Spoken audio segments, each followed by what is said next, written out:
Next problem, for the given frame L type, this is frame fixed at support A, then there is roller support at C, bent at B.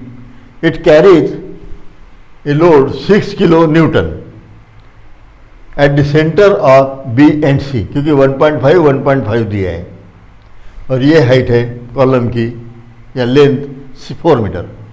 Moment of inertia I and I both having same cross section. We have to find out friction moments. Bending moment diagram जैसे friction moment अगर निकल जाती है, बेंडुमेंट diagram मैं बहुत बार बता चुका हूँ, तो bending moment diagram is not important here. Actually in the numerical in exam always you should have to finish your problem with bending moment diagram. bending moment diagram के बगैर प्रॉब्लम को छोड़ना नहीं है, क्योंकि bending moment diagram ही reflect करते हैं आपका अंडरस्टैंडिंग, इसलिए bending moment diagram is very much important. लेकिन मैंने अभी काफ़ी न्यूमेरिकल्स में bending moment diagram, fixed beam, continuous beam, moment distribution method सब जगह मैंने बता दिया है. Okay, now here as usual regular first step is to find out FEM, fix end moment. So first step would be to find out FEM, fix end moment. अभी यहाँ पर transfer load है, तो ये B और C दोनों fix support अपन consider कर सकते हैं. So here MBC is equal to minus WL by 8. It is our equation. Minus W is 6 and L is 3 divided by 8. It becomes minus 2.25 kilo Newton meter. ये होगी bending moment diagram, bending friction moment. MCB, C से B. It is need not to calculate, directly you can put 2.25 kilo newton metre. ये हो गई अपनी MBC. अब इसमें क्या किया है अपन ने, ये जो C है, C सपोर्ट को भी फिक्स कंसिडर किया है और ये भी फिक्स कंसिडर किया है, B और C, और यहाँ पे पॉइंट लोड. तो अपन ने इस स्पैन को फिक्स बीम कंसीडर करके फ्रिक्शन मोमेंट्स निकाली है. लेकिन ये C जो है, ये C फिक्स नहीं है.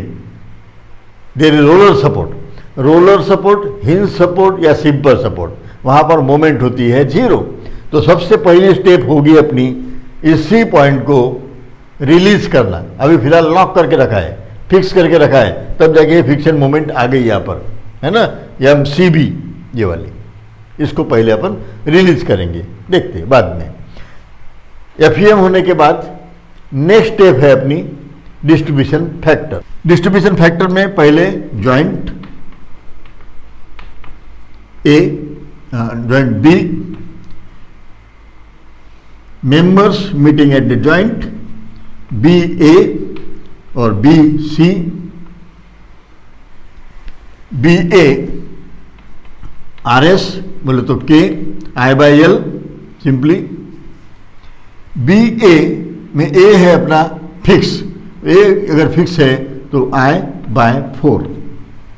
लेकिन BC में C फिक्स नहीं है, हिंज है, रोलर है, हिंज है. अगर हिंज सपोर्ट है तो रिलेटिव स्टिफनेस अपन लेते हैं 3/4 I by L, I और divided by here 3, where L is 3, I by L, so 3. So 3 cancel, here I by 4, here also I by 4. दोनों भी वैल्यूज अगर सेम है तो directly you can write out distribution factor and that is equals to 0.5. So here next step अपनी एक रहती है regular, इसको अवॉइड किया जा सकता है, लेकिन अभी तो ये डायरेक्टली लिख सकते हैं 1/4. इसका मतलब 0.25, ये भी 1/4 है, 3 कैंसिल हो गए ना, तो 1/4, तो 1/4 यानी 0.25, तो 0.25 plus 0.25 it become 0.5 and I. अब पॉइंट इसको इससे डिवाइड करना, इसको इससे डिवाइड करना. So here we will get distribution factor and that is k divided by summation k and it is equal to 0.5 and 0.5. Okay, so these are the values of distribution factor. Now next step is non-sway analysis, है ना. So here I write third step is non-sway analysis. Simple छोटे word में अगर लिखते हैं तो points जल्द ध्यान में रह जाते हैं, है ना. पहले fiction moment, distribution factor, non sway analysis, actual स्वे फोर्स, देन स्वे एनालिसिस, ओके, देन आर्बिट्ररी स्वे फोर्स एंड फाइनल. ऐसा. तो यहाँ पे ये शॉर्ट में अगर नॉन स्वे एनालिसिस लिख दिए तो भी सबको समझ में आ जाता है अपन क्या करने जा रहे हैं. ओके, तो it is not necessary right moment distribution table और ब्रैकेट में non sway analysis. Okay, now as usual पहली लाइन रहती है अपनी जॉइंट. जॉइंट अपना है ए और बीच में यहाँ पे बी और यहाँ पर C. Members meeting at the joint A B, B A, B C और C B. Then distribution factor. Distribution factor यहाँ पे आएगा हूँ और वो है 0.5, 0.5. अब नेक्स्ट फिक्सेंट मोमेंट्स. ये यहाँ पे लाइन खींचने का इसका ये मतलब है कि क्या टोटल में कभी कभी डिस्ट्रीब्यूशन फैक्टर जो है ना उसको भी टोटल लगा लेते हैं, तो वो नहीं होना चाहिए करके डिस्ट्रीब्यूशन फैक्टर तक एक लाइन खींच दो. मैं आपको डबल लाइन का भी पर्पज बताया है, अभी यहाँ पे और बताऊंगा मैं. फिक्शन मोमेंट लिख देते हैं पहले. So B C it is -2.25 and +2.25. These are friction moments. यहाँ पर ही आएंगी, बी ए बी पे नहीं आएंगी यहाँ पर, है ना. कोई ट्रांसवर्स लोड ही नहीं है. अगर ट्रांसवर्स लोड है परपेंडिकुलर टू दी कॉलम या तो परपेंडिकुलर टू द बीम, ये ट्रांसवर्स लोड, तो ये ट्रांसवर्स लोड मोमेंट देती है फिक्शन मोमेंट, है ना. एक्सियल लोड नहीं देगा, तो यहाँ पे कोई लोड ही नहीं है. ओके, इसलिए moment at A means M A B और moment at B means M B A, it is 0. तो ये दोनों वैल्यूज नहीं है यहाँ पर. सबसे पहली चीज ये मोमेंट डिस्ट्रीब्यूशन मेथड में एकदम इंपॉर्टेंट, जो भी आपने लॉक किया है उसको अनलॉक करो, रिलीज करो. यहाँ पे बताया था मैंने सी को अपन ने यहाँ पर फिक्स सपोर्ट कंसीडर किया है और यहाँ पे अपनी ये मोमेंट आ गई fiction moment 2.25 plus M C B M C, है ना. ये अब इसको पहले 0 कर दो, रिलीज करो. So here instead of balancing I write here release या तो unlock, release. रिलीज करो इसका मतलब इस पे मुझे पहले माइनस जोड़ देना पड़ेगा, -2.25 ये जोड़ दी, यानी ये यहाँ पे अप्लाई कर दिया मैंने इस जॉइंट पर ताकि ये बैलेंस हो जाए.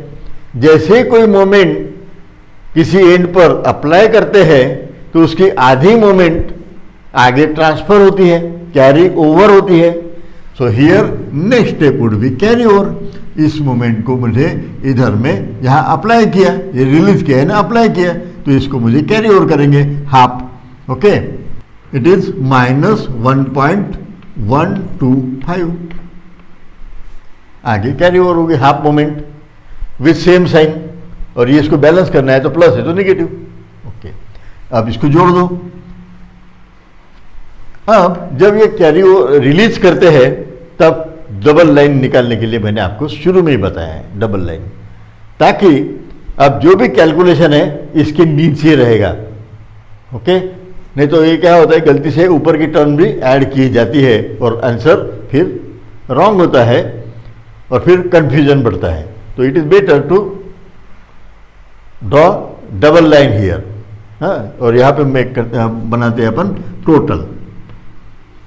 ओके, ये यहाँ पे 0 है फिलहाल, यहाँ पर भी कुछ नहीं है, यहाँ पर है -3.375 और ये 0, इतना ही है। अभी ऊपर का अपने को कुछ काम करनी है। अब इस मोमेंट को मुझे बैलेंस करना है, इस जॉइंट को बैलेंस करना है। जॉइंट के इस बाजू में मोमेंट है लेकिन इधर कुछ भी नहीं है। ओके, और ये 0 अपन ने यहाँ से किया है, तो इस लाइन को मैं थोड़ा ऐसा कर देता हूँ ताकि यहाँ पर गलती से भी कोई वैल्यू नहीं आना चाहिए इस लाइन में। कैरी ओवर वगैरह गलती से फिर कर डालते उधर, वो भूल जाते हैं थोड़ा सा, इसलिए वो आदत डालना। यहाँ पे ये डबल लाइन की है कि जो जो 0 किए है उसके नीचे हैचिंग कर देना, और वो लाइंस बोले तो इधर में अपने को कुछ भी नहीं करना है, हो गया वो। अब इसको बैलेंस करना है, अनबैलेंस मोमेंट इतनी है, इसको डिस्ट्रीब्यूशन फैक्टर से मल्टीप्लाई करके बैलेंस कर दो। ओके, और बाद में उसको carry over, it is to be balance, इसको इससे मल्टीप्लाई करो। सो इट इज़ 1.6875 प्लस 1.6875, ये है अपनी स्टेप बैलेंसिंग। इस जॉइंट को मैंने यहाँ पे बैलेंस कर दिया। अब जैसे ही मैं यहाँ पे बैलेंस करूँ तो उसको कैरी ओवर करना होगा। इसको इधर में कैरी ओवर तो करना ही नहीं है, ये अप्लाइड है, लेकिन इधर कर सकते हैं क्योंकि ए बी जो है ये फिक्स एंड है, तो इसकी half moment with same sign, sign तो सेम ही रहेंगे। 0.843 इसका हाफ हो गया, ये कर दिया। और यहाँ पे तो कुछ है ही नहीं, इस पे कुछ भी नहीं, इसका मतलब ये बैलेंस हो गया। So we can make total for final moment. So final moment here plus 0.843 ये वैल्यू, यहाँ पर प्लस 1.6875 माइनस 1.6875, ये वैल्यू और ये वैल्यू सेम रहना है, इसलिए मैंने ना देखते हुए डायरेक्ट लिख दिया है, लेकिन साइन चेंज करके। हो गए, यहाँ तक आ गए अपन। अभी नेक्स्ट स्टेप, इसके बाद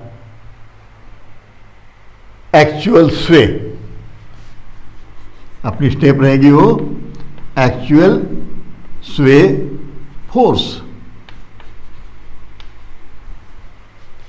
अब एक्चुअल स्वे फोर्स के लिए कॉलम, इस कॉलम पर, ये कॉलम कौन सा है, एक ही कॉलम है, ए बी, ए बी एक ही कॉलम है ना। तो यहाँ पर कॉलम हेड और कॉलम के बॉटम में फिक्स, जहाँ पे बेस है वहाँ पर मोमेंट्स कितनी और नेचर क्या है ये वहाँ पे ड्रॉ करना है। अभी आप देखो, ये है प्लस ए बी पे प्लस है यानी क्लॉकवाइज, तो मैं यहाँ पर क्लॉकवाइज बताऊंगा। ये उसका मैग्नीट्यूड है 0.843, ये ए बी पे, बी ए पे ये भी प्लस है, तो मुझे यहाँ पे भी क्लॉकवाइज ही बताना पड़ेगा। और उसका मैग्नीट्यूड है 1.6875। अब इसमें से बेस देखना है, बेस फाउंडेशन या फिक्सिटी, जो मेन फिक्स है, ये फिक्स है, सपोर्ट है, ये वहां पर हॉरिजॉन्टल फोर्स लगाना है। अब उसकी डायरेक्शन देखेंगे, ये हॉरिजॉन्टल फोर्स रहेगा और वो रहेगा एच ए। और मोमेंट कौन से पॉइंट पे लेना है, दूसरे पॉइंट पे, यहां पर B. So here taking moment about B equal to 0, B point पे मोमेंट लेंगे तो जो ओरिजिनल मोमेंट्स है ये है अपने क्लॉकवाइज। अब ये फोर्स जो है ये एंटी क्लॉकवाइज, उसको रोटेट करना चाहिए अपोजिट, तभी तो वो बैलेंस होगा, 0 होगा। So this H A should be like this, H A will give anti clockwise moment. अगर मान लो आपका ये गलत भी होता है, क्योंकि यहाँ पे कभी कोई फोर्सेस भी दिए रहते हैं, यूडीएल बोलो या हॉरिजॉन्टल फोर्स, ट्रांसवर्स फोर्स, उसको भी अकाउंट में लेना है। लेकिन उस केस में फिर थोड़ा सा कंफ्यूजन हो सकता है ये डायरेक्शन का, कुछ प्रॉब्लम नहीं, आप जो लगता है वो ले लो। अगर प्रेजेंस ऑफ माइंड से जम रहा है तो ठीक है, नहीं तो चूज कर लो। आंसर अगर निगेटिव आता है तो डायरेक्शन बदल दो, अपना एजम्पशन रॉन्ग हो गया, ये ऐसा कंसिडर करेंगे, there is no problem. So here अभी अपने को ये पता है यहाँ पे ये क्लॉकवाइज है, तो ये फोर्स बी पॉइंट को एंटी क्लॉकवाइज घुमाना चाहिए, तभी बैलेंस होगा, इसलिए अपन ने कर दिया वो। So here H A into this height is 4, it is anti clockwise minus, और ये मोमेंट है plus clockwise 0.843 plus 1.6875 and equal to 0. When we solve this, we will get the value of HA. HA की value निकल जाएंगे। It is 0.632 kilo Newton and it is here. अब स्वे, वो भी एक इंपॉर्टेंट है इस केस, कोई भी केस में बीम का स्वे कैसे होगा, फोर्स से समझ में आता है तो ठीक, अदरवाइज अपने प्रेजेंस ऑफ माइंड से बेटर है। ओके, अभी नेचुरली इस केस में यहां पर ये फ्रेम इस तरफ जाएंगी, है ना, ऐसा इधर लोड लगाया है अपन ने, लोड के बाजू में आप कट कर दो बीम को। मैं यहाँ पे क्या कर रहा हूं, ये ऐसा, ये लोड है, यहां पे बीम को कट कर दो, है ना, ये बीम कट कर दी मैंने, अभी इतनी बची है। नेचुरली ये ऐसे रोटेट होगा, फ्रेम इस लोड की वजह से फ्रेम ऐसी जाएंगी, so frame will rotate towards right. So अगर टूवर्ड्स राइट है, इसका मतलब ये जो फ्रेम है, यानी ये कॉलम जो है, ये अपना ऐसे रोटेट होगा, और ये डिस्प्लेसमेंट जो है ऐसा यहां से यहां तक, ये डेल्टा। ऐसा डिस्प्लेसमेंट आने के लिए मुझे क्या करना होगा, यहां पर मोमेंट ऐसे लगाना पड़ेगा, और इसको यहां पे रोकना है, क्योंकि फिक्स है, फिक्स सपोर्ट में ये रोकना है, तो मुझे मोमेंट ऐसे लगाना पड़ेगा। ये है एंटी क्लॉकवाइज, देयरफॉर माइनस, ये भी है एंटी क्लॉकवाइज, देयरफॉर माइनस। ये दोनों जगह जो मोमेंट डेवलप होने वाली है वो है माइनस, ये तो पक्का हो गया एंटी क्लॉकवाइज, समझ में आ गया। तो यहां पर B M A B arbitrary moment, यहां पे लिख देता हूं मैं, आर्बिटरी मोमेंट, क्योंकि स्वे एनालिसिस कर रहे हैं तो ये कुछ मोमेंट अपन पहले कंसीडर कर लेते हैं, उस मोमेंट से कितना स्वे डेवलप होता है वो निकाल लेते हैं, है ना। तो उस मोमेंट के लिए इतना स्वे, तो ये एक्चुअल स्वे के लिए कितनी मोमेंट, ये अपना कंसेप्ट है इस मोमेंट डिस्ट्रीब्यूशन मेथड का बेसिक कंसेप्ट, बराबर है। सो हियर एक्चुअल स्वे इज, दिस इज एक्चुअल स्वे, ये है अपना एक्चुअल स्वे। अब आर्बिटरी मूवमेंट लेंगे, उससे स्वे कितना है देखेंगे, है ना। हाँ, तो आर्बिटरी मूवमेंट लेने के लिए वो रेशियो यूज करते हैं। ये प्रॉब्लम लेने का मेरा मकसद वही है कि आप देखो, अभी तक देखा है अपन ने दो दो कॉलम, यहां पे एक ही कॉलम है, तभी रेशियो की कोई जरूरत ही नहीं है, दो ही है ही नहीं तो, बराबर है। सो हियर नहीं तो मोमेंट अपन रेशियो में लेते हैं कॉलम पे, तो यहां रेशियो लेने की जरूरत नहीं। Ratio is not necessary, therefore M A B M B A, ये दोनों भी एंटी क्लॉकवाइज है, माइनस ये, तो माइनस अपने को एज्यूम करना है। तो एक छोटी वैल्यू लेते हैं, मैं कंसीडर कर रहा हूं 5 किलो न्यूटन मीटर। ये अपन ने एज्यूम कर ली वैल्यू। ये यदि एज्यूम कर ली तो उसके लिए कितना स्वे आता है वो कैलकुलेट करेंगे। So therefore sway analysis, third step, fourth step sway analysis. Non sway था, ये स्वे। अभी फिर से दोबारा वही joint member distribution factor, joint A here B and C, member A B, B A, B C, C B, distribution factors are 0.5 0.5 हो गए। यहां तक का जैसे कि वैसे मैंने रिप्रोड्यूस कर दिया है।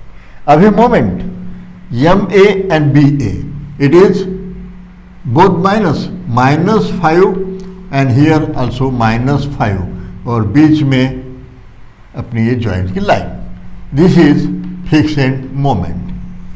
और अपना काम है जॉइंट को बैलेंस करना, जॉइंट ये, इसको बैलेंस करेंगे। सो here next step would B balancing.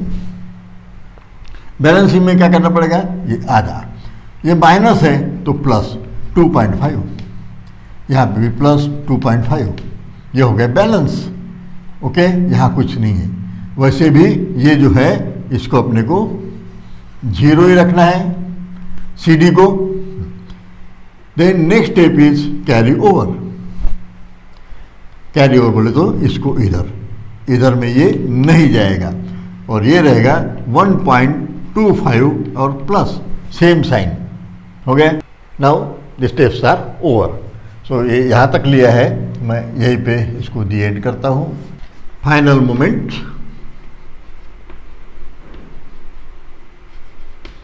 It is -3.75 -2.5 plus 2.5 and it is 0 हो गया ये। अब ये जो मोमेंट्स हैं ये स्वे कितना प्रोड्यूस करेंगे। ओके, सो हियर आर्बिट्ररी स्वे फोर्स यस डैश, ये अपना ये था HNH यस।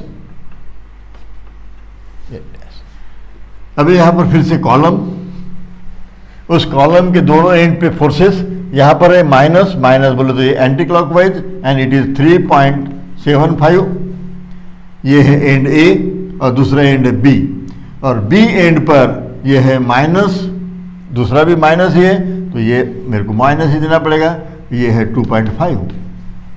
इसमें बेस कौन सा है, यहाँ पर मुझे फोर्स यहाँ लगाना है और बी पॉइंट ये कंसीडर करना है मोमेंट लेने के लिए। तो moment summation M B is equal to 0, इस पॉइंट पे मोमेंट लेंगे। ओके, ये दोनों जो है हैविंग सेम नेचर और वो भी है एंटी क्लॉकवाइज, तो मुझे क्लॉकवाइज प्रोड्यूस करने वाला यस चाहिए। So here if I give horizontal force like this H A, तो ये ऐसे रोटेट करेगा बी पॉइंट को, तो ये क्लॉकवाइज हो जाएगा और ये एंटी क्लॉकवाइज, दो मोमेंट्स है तो ये बैलेंसिंग हो जाएगा।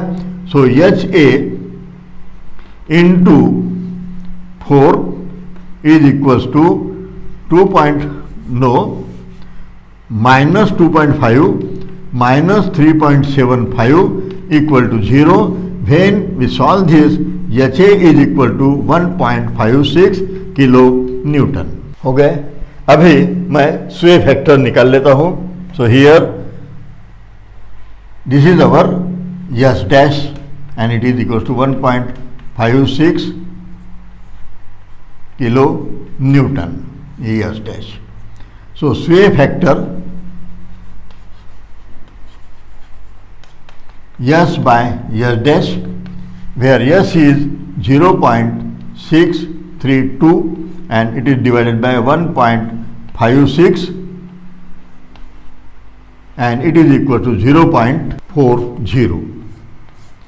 अभी जो भी ये वैल्यूज है स्वे की, उसको 0.4 से मल्टीप्लाई कर दो तो स्वे मोमेंट होगी। नॉन स्वे अवेलेबल है, नॉन स्वे और स्वे जोड़ दो, that would be the final answer. अभी इसका आंसर मैं यहां लिखूंगा। देखते हैं स्पेस एडजस्टमेंट। हियर पहले स्वे का लिख लेते हैं, स्वे मोमेंट। अभी स्वे मोमेंट बोले तो मुझे क्या करना है, जो भी स्वे मोमेंट है उसको 0.4 से मल्टीप्लाई करके वैल्यूज लिखना है। और यहां लिखूंगा मैं ए बी, दूसरा है बी ए, और नेक्स्ट है बी सी, और सी डी जो है ये ऑलरेडी 0 है। ओके, सो इसकी कोई ज़रूरत नहीं है, यहाँ पे लगे तो मैं लिख देता हूँ C D it is equal to 0। यहाँ लिख सकते हैं लेकिन जगह यहाँ पे कम गिरेगी इसलिए। ओके, देन दूसरा है non sway moments, thereafter final moment, final moments इनकी टोटल ये लिख देंगे।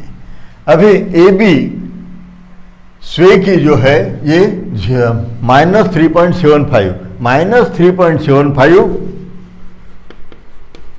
माइनस मल्टीप्लाई बाय 0.4 स्वे फैक्टर से, ये जो स्वे फैक्टर है उससे मल्टीप्लाई करना होगा, and it is equals to -1.516। ये स्वे फैक्टर से मल्टीप्लाई करना है स्वे मोमेंट्स को। ये तो same value I have to write here -1.516। Similarly अब ये 2.5 तो यहाँ पे रहेगा मेरा अभी 2.5, और ये जो वैल्यू आएंगी इसको मल्टीप्लाई करने के बाद इट इज इक्वल टू 1। ये वैल्यू मुझे यहाँ पे 1 लिखना है, ये माइनस तो माइनस, यहाँ पे प्लस, और ये सेम 2.5 से 4 मल्टीप्लाई, ये हो गए values. Then non sway analysis से मोमेंट की वैल्यूज यहाँ पर है प्लस 0.843 ये वैल्यू। अभी ये वैल्यू यहाँ पर it is plus 1.6875, then minus 1.6875।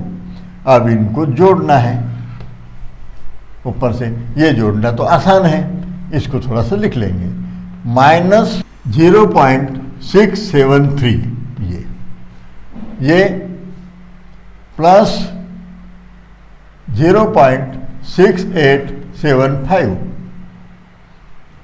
और यहाँ पर minus 0.6875। These are our final moments. अब इसकी अगर BMD निकालना है तो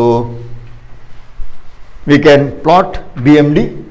पहले तो सिंपली सपोर्टेड बीम की डायग्राम पॉइंट लोड है, इसका जो ऑर्डिनेट है ये ऑर्डिनेट रहेगा WL/4, where W is 6, L is 3 and divided by 4।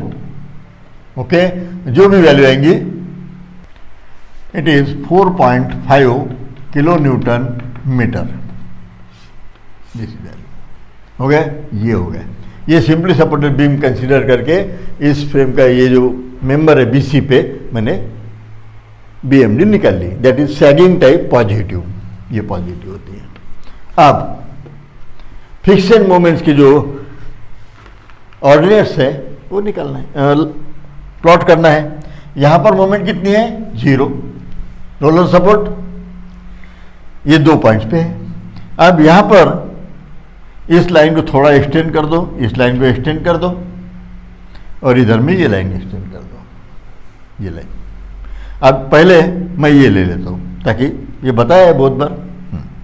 अभी अब देखो ये है माइनस पॉइंट रख दिया एंटी क्लॉकवाइज, घुमाएं, एरो इधर से टच कर रहा है तो ऑर्डिनेट उसके अपोजिट साइड में, यानी इसके ऑर्डिनेट इधर, एंड दिस वैल्यू इज 673 0.067 हो गई ये वैल्यू। वैसे ही इस एंड पर जाएंगे, बी ए ये लाइन है, इस लाइन पे मैंने पॉइंट ले लिया, यहां पर है ये प्लस, तो मुझे क्लॉकवाइज घूमना पड़ेगा, ऐसे क्लॉकवाइज, एरो इधर से टच कर, एरो अगर इधर से है तो मुझे ये ऑर्डिनेट भी इधर ही मार्क करना होगा। अब इससे ये थोड़ा सा बड़े साइज का है तो इसको ऐसे ज्वाइन करेंगे। इसकी वैल्यू है 0.6875 ये ऑर्डिनेट। अभी ये तो हो गया इसका काम। ये है माइनस, ये जो लाइन है इसको मैंने थोड़ा सा एक्सटेंड कर दिया इधर, ये पॉइंट चूज किया, इस पॉइंट पर माइनस है तो मुझे एंटी क्लॉकवाइज घूमना होगा, ये ऐसे।